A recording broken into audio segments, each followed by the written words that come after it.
Prince Harry did get into a physical fight with his uncle Prince Andrew, and the pair of royal spares did row over Prince Andrew's warning regarding Meghan Markle. Evidence has resurfaced of Meghan Markle's alleged, rumoured yacht girl days. Now, wasn't there some speculation that she was on Epstein's yacht at one point in time? There was like photos with her and Prince Andrew way back in the day when she was like in her early 20s. Wow. As author Kirby Summers suggested that the then Meghan Markle likely spent time with Prince Andrew and Jeffrey Epstein before she even met Prince Harry, we again highlight the mucky murkiness and mendacious manner of this alleged yacht girl. You ever notice how the biggest royal secrets hide right in plain sight? Picture this. Meghan Markle, all grace and charm, standing just feet away from Queen Elizabeth herself. She leans over to Harry, lowers her voice, and whispers, "Who's that next to your grandma?"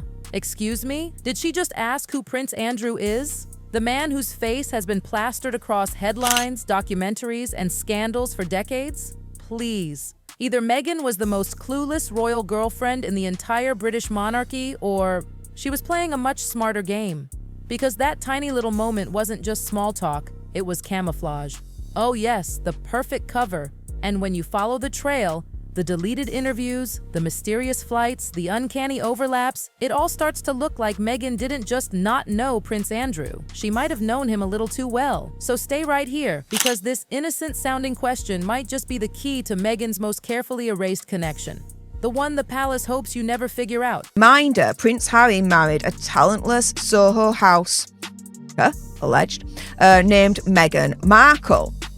And I've seen this before. But I have to admit, before the tiaras, before the titles, before Netflix deals and million-dollar interviews, Meghan was out there hustling for headlines. She wasn't born into the spotlight, she engineered her way toward it. A London journalist once remembered her from years before Harry ever came along. Quiet, strategic, sitting in a tiny Soho bar with a glass of wine and a plan. No entourage, no glam squad, just questions. She asked about footballer Ashley Cole, not because she fancied him, but because she wanted his coverage. That's right, she didn't want the man, she wanted the media attention. Ashley was a press plug, not a potential date, and that was the beginning of a pattern that, years later, would lead her straight into the orbit of none other than Prince Andrew himself. Listen, I brought Meghan Markle, whatever her name is, to my Deal or No Deal celebrity golf tournament. She was one of my Deal or No Deal girls that were, she was a caddy for all of my... Now let's talk about the Mediterranean mystery. Oh, this one's juicy. Meghan once claimed she studied in Spain after Argentina. Sounds innocent enough, right? Except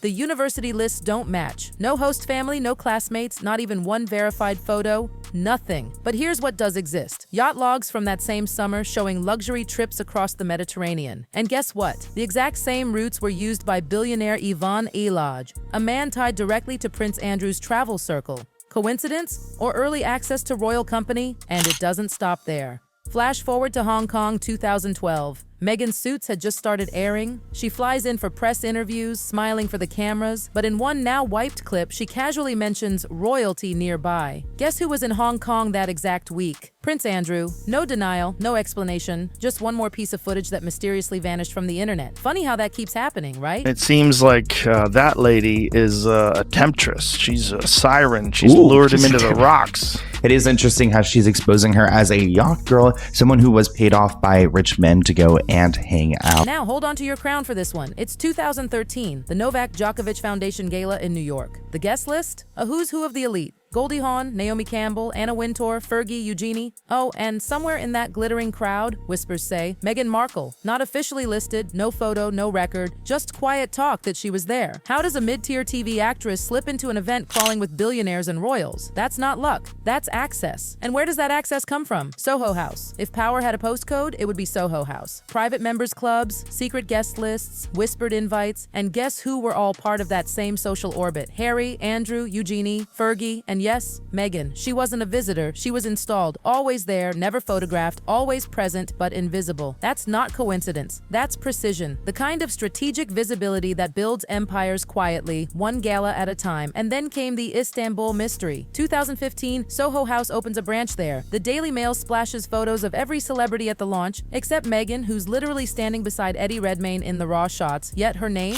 conveniently omitted. Why? Because when your rise depends on silence, being unseen isn't a setback, it's protection. But that wasn't even the strangest part. True, his royal oafishness, sex-obsessed, vulgar, vile bedroom habits, and a Meghan bullying bombshell, all exposed in devastating book royals tried to ban. And then, oh, this is where the internet went wild. TikTok detectives start connecting dots. Side-by-side photos, old footage comparisons. Hong Kong, 2012, Meghan and Andrew, same hotel. Reddit threads start popping up with hashtags like hashtag same yacht different story. People are pulling screenshots, zooming in on yacht backgrounds, drawing red circles like they're solving a royal murder mystery. Twitter's roasting her. Memes everywhere. She didn't stumble into royalty. One viral post says, she pre-installed herself.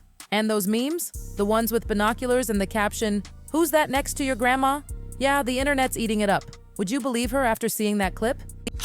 Because let's be real, this theory has the entire royal watching side of the internet absolutely boiling. It was planned from the beginning. She denied being interested in the royal family, which she totally was. I know someone who knows the ex-husband who said she had a vision board with Prince Harry on. If even half of these overlaps are true, we're not talking coincidence anymore. This is pure damage control. Because look what happens every single time the timelines line up too closely. Poof. The footage disappears. The names get scrubbed. The press suddenly forgets. That's not random. That's strategy. Journalists who've tried asking questions about those missing years, they hit a wall of silence. The palace won't touch it. Meghan's PR machine deflects. Even Prince Andrew's famously litigious team, quiet. When both sides go mute, that's not denial, that's an understanding. And that understanding might just be what keeps everyone's skeletons safely locked in the royal closet, out of sight, off the balcony. There's like photos with her and Prince Andrew way back in the day when she was like in her early 20s. And if they can erase something as simple as her Spain records or a Hong Kong clip, what else could they be hiding from royal history?